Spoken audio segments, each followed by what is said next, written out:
Hello. जर 10 वर्ष अगोदर आपल्याला समजलं असतं, की भारतामध्ये E20 पेट्रोल येणार आहे, तर कदाचित आपण त्यासाठी तयार झालो असतो. सरकारने पायलट बेसवरती प्रोजेक्ट्स चालवले असते. त्यानंतर त्याचे पॉझिटिव्ह, निगेटिव्ह बघून ही पॉलिसी अंमलात आणता आली असती. पण सरकारने ही पॉलिसी खूप घाईघाईने आणलेली आहे, असं बऱ्याच जणांचं मत दिसत आहे. पहिलं आपण हे समजून घेऊया, की इथेनॉल आहे काय? इथेनॉल हे बायोमास पासून बनवलं जातं. जसं शुगर केन असेल किंवा डॅमेज ग्रेन्स असतात, जसं की राईस आहे, मका आहे, याच्यापासून बनवलं जातं. मिलेट्स पासून बनवलं जातं. ॲग्रिकल्चर रेसिड्यू आहे. ठीक आहे. सो त्याच्यापासून पण बनवलं जातं. तर महत्त्वाचा मुद्दा हा आहे, की हे E20 का? म्हणजे प्युअर जे पेट्रोल आहे त्याच्यामध्ये हे इथेनॉल का ॲड करायचं आहे? त्याचं कारण हे असं आहे, की भारत 85% क्रूड ऑइल इतर देशापासून इम्पोर्ट करतो. तर जर हे E20 त्यामध्ये ऍड केलं तर ते जे इम्पोर्टची जी पर्सेंटेज आहे ते कमी होईल. हा एक महत्वाचा मुद्दा. दुसरा हे आहे की सरकार म्हणतं हे इथेनॉल ग्रीन फ्यूल आहे. जर ते पेट्रोलमध्ये ऍड केलं तर ते कार्बन इमिशन कमी होईल. हा सरकारचा मुद्दा. आणि अजून एक तिसरा महत्वाचा मुद्दा हा आहे की शेतकऱ्यांना याचा पण फायदा होईल. जसं की शुगर केन असेल, मका असेल, राईस असेल, ठीक आहे. हे शेतकऱ्याकडून घेतलं जाईल आणि त्याचा पैसा ऑब्व्हियसली शेतकऱ्यांना मिळेल. ठीक आहे. हा एक सरकारचा महत्वाचा मुद्दा आहे असं ते म्हणतात. आता ही जी पॉलिसी आली होती ती पॉलिसी आली होती 2018 मध्ये. National biofuel policy 2018. त्यानुसार इथेनॉल 20 म्हणजेच E20 हे 2030 या साली लागू होणार होतं. पण सरकारनं हे 2025 साली लागू केलं. आता मला हे समजत नाही आहे की ज्या ठिकाणी आपल्या इकडले जे जे प्रोजेक्ट्स आहेत, जे डेव्हलपमेंट प्रोजेक्ट्स आहेत, ते 5 वर्षाचे त्याला 10 वर्ष होऊन जातात तरी सुद्धा ते कंप्लीट होताना दिसत नाहीयेत. म्हणजे एक्झाम्पल जर बघायचं असेल तर आपलं बुलेट ट्रेन बघू शकता तुम्ही. अशा खूप आहेत पण बुलेट ट्रेन आपल्याला माहिती आहे की 2015 डिसेंबरमध्ये हा करार झाला होता जपानचे शिंजो आबे जे पंतप्रधान आहेत त्यांच्यासोबत. आणि 2022 रोजी आपली मेट्रो चालणार होती, म्हणजे ते धावणार होती. आज 2026 आहे तरी सुद्धा काम कुठपर्यंत आलंय ते सरकारला माहिती आहे. त्यांनी बरे वेळोवेळी व्हिडिओ टाकलेले आहेत, पण अजूनही पूर्ण झालेलं नाही आहे. म्हणजे इथे पण ते एक्स्ट्रा गेलेच ना, 4 वर्ष अजून गेलेत. अजून किती वर्ष लागतील हे कुणालाच माहिती नाही पूर्ण होण्यासाठी.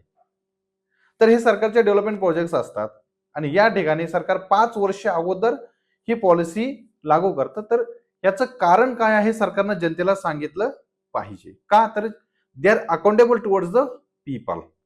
तर हे सरकार जनतेप्रती अकाउंटेबल असतं. सो त्यामुळे जनतेला सांगणं गरजेचं आहे. ठीक आहे. आता हे झाल्या गोष्टी. त्याच्यानंतर महत्वाचं आहे की ते प्रॉब्लेम्स काय आहेत? प्रॉब्लेम्स काय आहेत? त्याच्यामध्ये सर्वात पहिला प्रॉब्लेम असं बघतो की आपण ज्या ठिकाणी इंटरनॅशनल मार्केटमध्ये क्रूड ऑइलचे जे भाव $70 प्रति बॅरल जे आहेत, ते पेट्रोल जे काही असेल ते आपल्याला स्वस्त मिळत आहे आणि हे E20 वालं हे आपल्याला महाग मिळत आहे. आपण ते बऱ्याच व्हिडिओमधून पाहतो की सरकारनं किंवा सरकारचे जे काही मंत्री आहेत, ठीक आहे, सो त्यांनी वेळोवेळी बोललेलं होतं की जर E20 पेट्रोल आलं तर जे आताचे पेट्रोलचे भाव आहेत ते कमी होतील. पण तसं काही होताना दिसत नाही आहे. भाव कमी सोडून त्याचे अजून वाढलेलेच आहेत. इंटरनॅशनल मार्केटमध्ये जर भाव कमी झाले तर त्याचा फायदा हा जनतेला झाला पाहिजे, पण हा काही फायदा होताना दिसत नाही आहे. दुसरी समस्या अशी आहे की ज्या जुन्या गाड्या आहेत, ज्या E20 कंपॅटेबल नाही आहेत, सो त्या गाड्यामध्ये या E20 मुळे बरेच प्रॉब्लेम येत आहेत. असे व्हिडिओ आपण रोज युट्यूबला म्हणा, इंस्टाला पाहताना आपल्याला तिथे दिसत आहेत. म्हणजे काही जणांचं असं म्हणणं आहे की त्यामुळे गाड्यांचे जे काही मायलेज आहे ते कमी होताना दिसत आहे. 6-7% ऑब्व्हियसली ते कमी होताना दिसत आहे. आणि त्यानंतर जे गाडीचे जे मधले स्पेअर पार्ट्स असतील तर ते सुद्धा डॅमेज होताना दिसत असे आपण व्हिडिओ पाहत आहोत. तर याची सरकारने चौकशी करणं गरजेचं आहे की कितपत खरं आहे, काय नाही. जर खरं असेल तर त्याचं समाधान करणं गरजेचं आहे. सरकार म्हणतं की शेतकऱ्यांना कॉम्पेन्सेशन जास्त मिळतं E20 मुळे, पण ते सगळं खोटं आहे.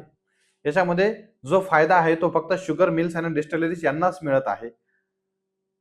शेतकऱ्यांना फायदा कुठलाही होताना दिसत नाही आहे. जे शेतकऱ्यांचं उत्पन्न जे आहे दुप्पट करायचं होतं 2022 मध्ये करायचं होतं. आज 2026 आहे, पण शेतकऱ्यांचं उत्पन्न अजूनही दुप्पट झालेलं नाही आहे. त्यानंतर महत्वाचा मुद्दा असा आहे की हे जे इथेनॉल आपण बनवत आहोत तो शुगर केन पासून जास्त बनवत आहोत. तर शुगर केनला पाणी खूप जास्त लागतं. तर मला सांगा, भारतामध्ये अगोदरच जे ग्राउंड वॉटर टेबल आहे ते कमी कमी कमी होत आहे आणि त्या ठिकाणी आपण इथेनॉल साठी पाण्याचा वापर करत आहोत. म्हणजे एक प्रॉब्लेम सोडून आपण दुसऱ्या प्रॉब्लेम वरती जात आहोत. हे बरोबर आहे का? हे सरकारनं अगोदर स्पष्ट करणं गरजेचं आहे. जनतेचं हित हे अंतिम असलं पाहिजे. यासाठी सरकारनं काम करणं आवश्यक आहे आणि ते केलंच पाहिजे. यासाठी तुम्हाला काय वाटतं की अजून कोणकोणत्या गोष्टी अशा आहेत त्या सरकारने केल्या पाहिजे जेणेकरून हे जनतेमध्ये जे काही संभ्रम निर्माण झालेला आहे किंवा जे प्रॉब्लेम्स आहेत ते प्रॉब्लेम सॉल्व्ह करता येतील आणि जनतेला एक चांगलं फ्यूल मिळेल, जेणेकरून त्यांच्या गाड्या पण खराब होणार नाही आणि त्यांचे प्रॉब्लेम्स हे सुटतील. आपण आज इथेच थांबूया. धन्यवाद.